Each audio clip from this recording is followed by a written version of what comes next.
Então vamos lá? Bom, depois de sei lá quantos anos aí, a Bolsa de Valores brasileira finalmente está no hype. Só se fala em uma coisa no Brasil: sabor energético e Ibovespa. Então as duas coisas que a gente está vendo aí. O índice Ibovespa, você já entende mais ou menos como ele funciona, mas ele é uma cesta imaginária de ações ali, imagina isso que alguém colocou para pegar a média do mercado, né? E ele é utilizado como principal índice de referência do Brasil. Lembre o seguinte, quando a gente diz que o Ibovespa subiu, não quer dizer que a carteira dos investidores de longo prazo esteja subindo da mesma forma. No geral, quer dizer que as empresas mais negociadas na nossa Bolsa de Valores... Raul, mas as mais negociadas também não são as que mais estão na carteira dos clientes? Não. As mais negociadas são aquelas que mais se transacionam no dia a dia. Por exemplo, quando a Americanas divulga um escândalo e um rombo, ela aumenta em volume de negociação ou diminui? Tem um monte de gente querendo vender o ativo e sair dele. Como tem um monte de gente querendo vender o ativo, ele vai ter uma participação mais importante no Ibovespa. Então o Ibovespa é um índice de trader. Para todos os efeitos que você puder imaginar, ele é um índice muito utilizado por traders. É por isso até que eu fiz aquele outro índice, né? Eu fiz o IAFD, o índice AUVP fundamentalista, que rege hoje o AUVP 11, que subiu também absurdamente, né? O problema é que ele não tem um ano. Então aqui eu tive que usar o Ibovespa, porque se você pegar o AUVP11, ele já subiu 26,16%, mas ele ainda não fez aniversário, ele começou lá em julho, né? Então ele tá perdendo aqui por meses aqui, não dá pra gente utilizar ele, mas ele subiu muito bem, se comportou muito bem nesse primeiro tempo, inclusive nesse ano tá subindo astronomicamente, né? Mas aí o índice Bovespa então subiu nos últimos um ano, aqui eu tô pegando 12 meses e não YTD, que seria do começo do ano até agora. É importante lembrar essa diferençazinha que tem nos gráficos quando você vai ver, né? Quando fala YTD é do comecinho do ano até agora, um ano é o gráfico de 12 meses mesmo, seria o last 12, né? No americano ali. Quando você vê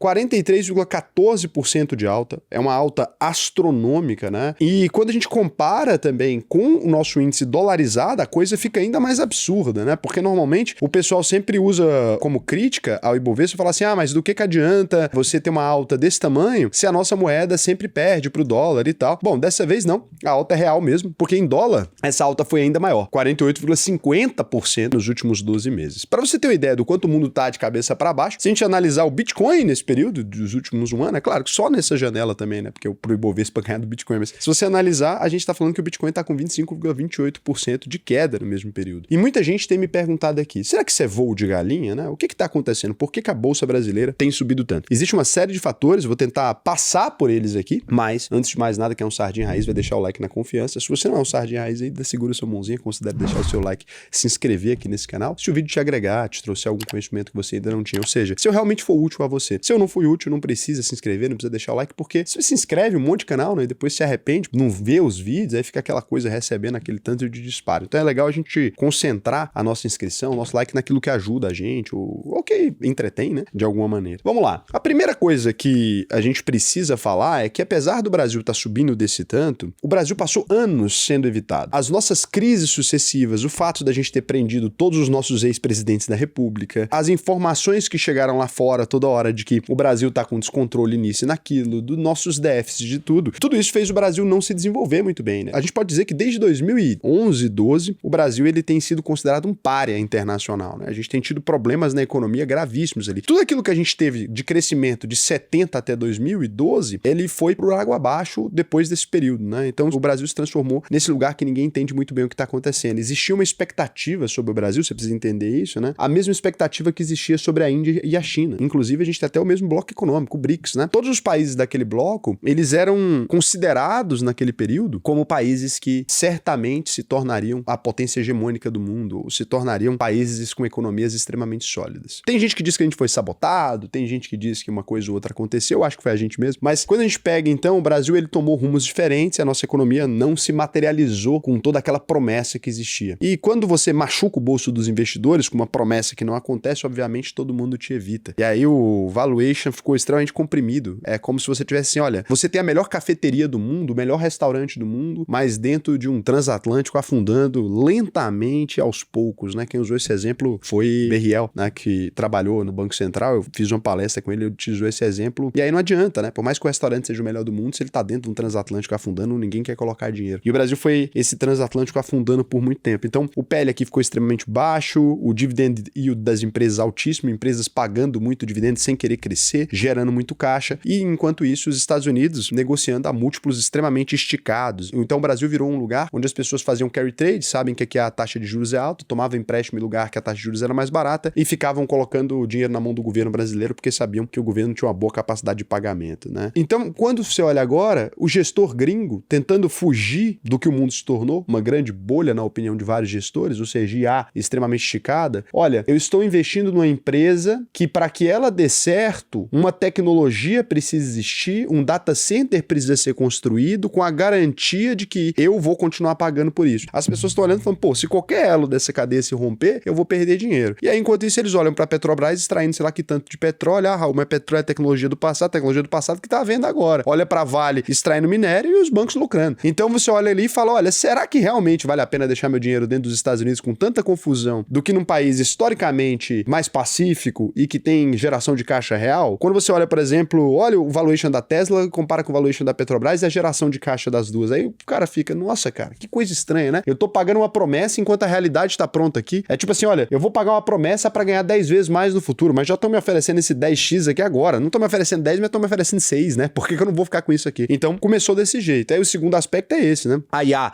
inflando demais lá fora, virou narrativa dominante. Quando você olha para 10% das empresas, concentra mais 70% de todo o capital do mercado norte-americano, a precificação extremamente absurda em vários casos, empresas valendo trilhões com seus fundadores vendendo essas empresas, nenhum deles comprando, nenhum deles aumentando a compra, ou seja, a própria sinalização, quando você olha para Mark Zuckerberg, quando você olha para Jeff Bezos e todos esses caras estão dizendo assim, cara, vocês empolgaram, né? Claramente vocês empolgaram. Só o único cara que não fez vendas, assim, relevantes nesses últimos tempos foi o Elon Musk, porque ele sempre promete uma coisa maior do que a anterior. Então, não é que a IA seja uma bolha inútil ou que nada disso é realidade, até porque a gente tá usando. Então, o mercado já precificou assim, olha, se tudo der certo, isso aqui tá precificado muito bem e vai se desenvolver. Mas se qualquer coisa dessa der errado, obviamente vai ferrar com tudo. E aí, o que a gente tem aqui? Quando você olha pro Brasil, no meio dessa zona de IA, guerra, sei lá o quê, quando você olha pro Brasil hoje, ele não tem nenhum ativo de difícil precificação. Fala assim, quanto que vale minério de ferro? Né? 1 quilo? Vale X. Quanto que vale 1 quilo de carne? Vale X. Quanto que vale 1 quilo de soja? Vale X. Quanto vale 1 quilo de carne de porco? Vale X. Então, quando você analisa tudo isso, né, você olha pro Brasil e fala, caramba, é muito fácil você colocar preço nessas coisas. É a mesma coisa se chegar no supermercado ou num lote, né, e colocar preço naquele lote. O difícil é você colocar preço no intangível. Então, o Brasil, ele é completamente tangível. Tem uma demanda mundial e estrutural por commodities. E quanto mais o risco do mundo aumenta, mais o prêmio geopolítica das commodities eles valem. Então, Vale, Petrobras, Suzano, JBS, bancos ligados ao agro, tudo isso tem um peso muito maior. O Ibovespa, ele é um índice, na verdade, de commodities. Ele não é um índice, de fato, de empresas. Não existe tecnologia no Brasil, não existe nada. Quando a gente analisa, ele é um índice que estão dizendo assim, olha, isso aqui é uma feira. A coisa mais fácil é pôr preço no quilo do maracujá, pôr preço no quilo do pêssego, né? É muito simples. E outro ponto também é que, lá dando certo, essas IA e tudo mais, vai só beneficiar o nosso mercado também. Com certeza, porque você aumenta a demanda por energia, aumenta a demanda por ativos reais, que é o que o Brasil tem. Tudo isso ainda culmina com a bolsa se desenvolvendo desse jeito com a taxa de juros de 15%. Então o gringo lá olha e fala, caramba, então quer dizer, quando abaixar a taxa de juros, a gente ainda tem uma promessa de alta aqui nessa bolsa? Caramba, tudo isso com um presidente que tá gastando muito mais do que devia, quer dizer que no trade da eleição, dependendo do que acontecer, a gente ainda tem um percentual ainda maior de chance de crescimento? Olha, isso tudo sem acesso ao mercado europeu, quer dizer que com esse trade agora, que o Brasil vai poder acessar o mercado europeu e talvez pôr maquinário aqui dentro ainda tem uma promessa maior? Que loucura, né? É assim, um país que as coisas estão indo razoavelmente ok, mesmo diante de todas as situações adversas. Então, assim, é o contrário. Se na IA, se qualquer coisa piorar, as coisas não saem como forma prometido, no Brasil, se qualquer coisa melhorar, melhora. Porque, de fato, já tá tudo na pior coisa possível. Então, a expectativa do Brasil aqui agora é cortar a taxa de juros. Os Estados Unidos ainda discute quando, a Europa discute quando, o fluxo voltando para a bolsa. A gente ainda teve um impulso das pessoas com medo da renda fixa, o dinheiro com medo da renda fixa tá correndo para renda variável, que é uma coisa que a gente nunca tinha visto. A renda fixa tá perdendo a atratividade dela, marginalmente ainda, coisinha pequena, mas deve ser mais. As ações passam a ser consideradas um impulso de lógica. O fluxo estrangeiro já voltou e é o Brasil que tá desanimado. Então, quando você olha, o gringo tava zerado, né, em Brasil, não tinha nada. Qualquer entradinha que tem, então, impulsiona o mercado brasileiro extremamente raso, não tem muita coisa para aguentar dinheiro, não tem um IPO há 5 anos, ou seja, não é oba-oba, não tem nada a ver com a alta irracional. Pelo contrário, é o mercado da racionalidade, né? Aqui você tem assim, porra, quanto mais você pensa, pensa, mais o Brasil é uma boa alternativa. E é interessante que ninguém enxergava isso lá atrás, né? Quando eu fiquei falando de mercado brasileiro, acho que durante os últimos 2 anos e alguma coisa, em todos os períodos o povo ficou falando,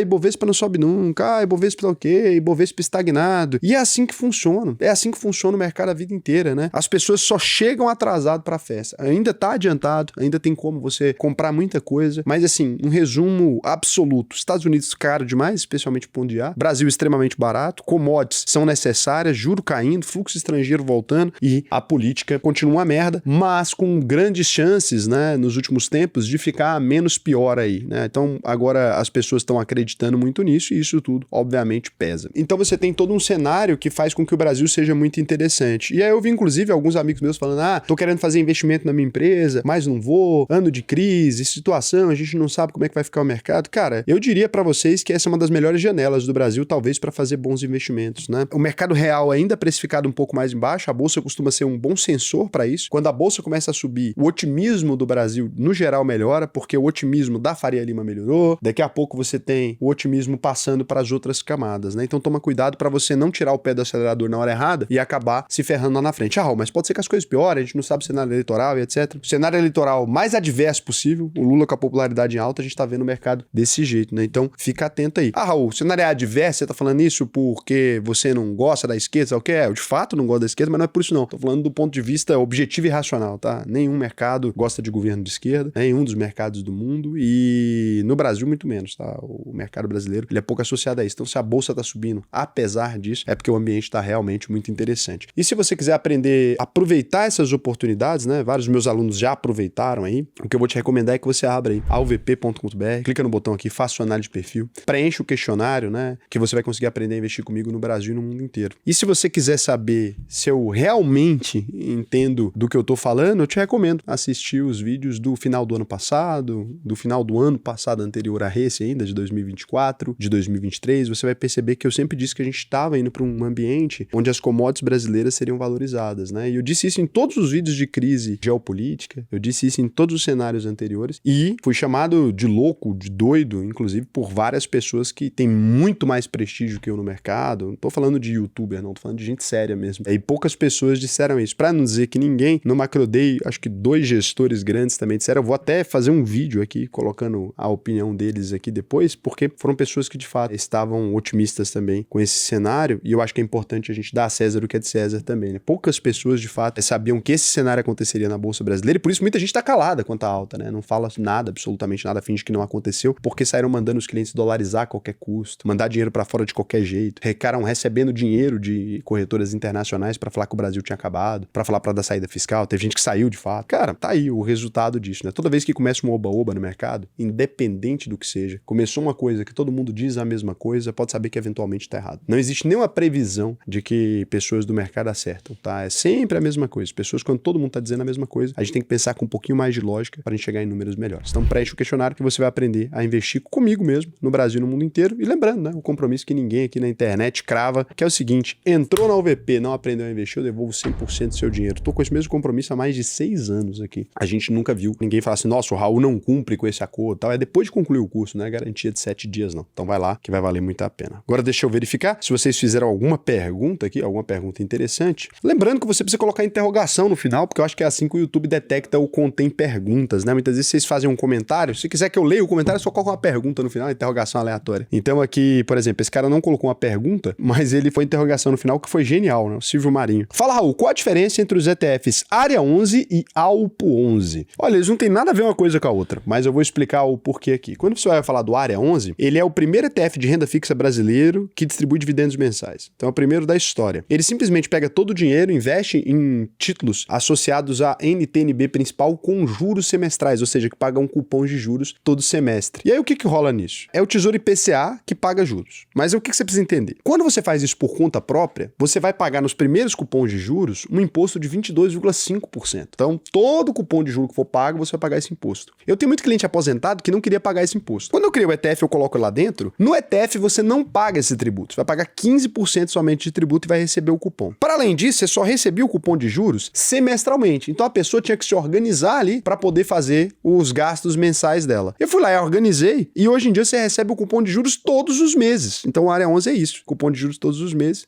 você recebe mensalmente ali. Então você vai receber um valor que você pode gastar ele inteiro, que você vai continuar recebendo enquanto o ETF existir. Olha que loucura. Você não precisa dimensionar. Ah, será que eu tô gastando mais que a inflação ou menos que a inflação? Não precisa. Ele vai organizar para você. O cupom chega limpo na sua conta. Mas é feito para quem já tá vivendo de renda, né? É feito para quem precisa de renda para viver. Não necessariamente para quem tá vivendo de renda, tipo, tem milhões ali, mas alguém que tá momentaneamente precisando de renda para viver. Vamos supor que eu vendi um comércio, até eu montar outro, eu posso deixar o dinheiro, depois sacar e viver. E aí no Alpo 11 já não tem nada a ver com isso, porque ele não paga dividendo. Pelo contrário, se ele pagasse, ele seria menos eficiente, né? Então ele investe tudo no Tesouro Selic, uma partezinha para mudar a alíquota de imposto, mesmo golpe. Para mudar a alíquota de imposto, ele investe uma partezinha em Tesouro IPCA, 9%, e ele pega tudo aquilo e reinveste automático. O objetivo dele é render 100% da Selic, só que sem ter que pagar o imposto, sem ter que tirar o dinheiro de lá. Você vai pagar na hora de sacar. E quando você saca com menos de 2 anos, você vai pagar aquela alíquota regressiva do IR, né? Quando você está falando do Tesouro Selic ou do CDB. E no Alpo, você paga direto 15%. Então, a ideia genial para você que precisa guardar dinheiro num lugar específico, que você pode precisar dele a qualquer momento. Agora, lembra que for reserva de emergência do dia a dia, né? Aquele 3 meses você tem que ter ele disponível? Não dá, porque ele não abre fim de semana. Então, é igual caixinha de banco digital, não coloca num bancão, né? Pode ser no BTG, pode ser na Caixa Econômica, pode ser o Banco do Brasil. Melhor, inclusive, que tenha caixa eletrônica. O BTG não tem caixa eletrônica. Então, felizmente também, que se tivesse ia ficar mais caro para manter o banco. Mas eu gosto do pessoal. Então, o ponto é esse, assim. Cara, real, Caixa Econômica, Banco do Brasil, se você tiver, né? E uma conta num banco sério, você tá ótimo, né? Ou Caixa Econômica ou Banco do Brasil e um banco sério. Porque não dá pra você ter como banco principal também a Caixa Econômica, você vai sofrer demais, nem o Banco do Brasil, né? Gustavos, Raul, o que você acha sobre a plataforma Mercado Bitcoin? Cara, gosto bastante dos caras lá. É investimento em renda fixa digital. Aí que é loucura, né? Porque não tem nada de renda fixa nisso. Lê o contrato. Será que é uma boa? Se você entende dos riscos, sim. Será que estaremos andando uma corda bamba? Estará andando uma corda bamba. Eu gosto muito da plataforma, acho interessantíssimo para comprar. Os caras foram muito pioneiros no Brasil com relação a Bitcoin, mas chamar um ativo de renda fixa digital quando ele tá atrelado a cripto, né? Já vi também algumas vezes a renda fixa digital ser atrelada a precatório e coisas que não são renda fixa, eu acho que isso é um problema. Lembra sempre, pergunta assim para eles, é renda fixa digital? Tem FGC? Ah, vai falar, não tem FGC. Sabe por quê? Porque não é emitido por banco, não é título de juros. Ah, não, tem garantia soberana do governo federal? Não. Então será que a gente deveria chamar isso de renda fixa? Eu fico só perguntando isso. E eu acho que é marqueteiro, eu acho que é bom, tá? Não tô criticando os caras do mercado Bitcoin, não, que eu acho que eles fazem um trabalho excelente. Agora, eu colocaria renda fixa cripto, renda fixa sei lá o quê. Eu não gosto quando a gente tenta fazer parecer uma coisa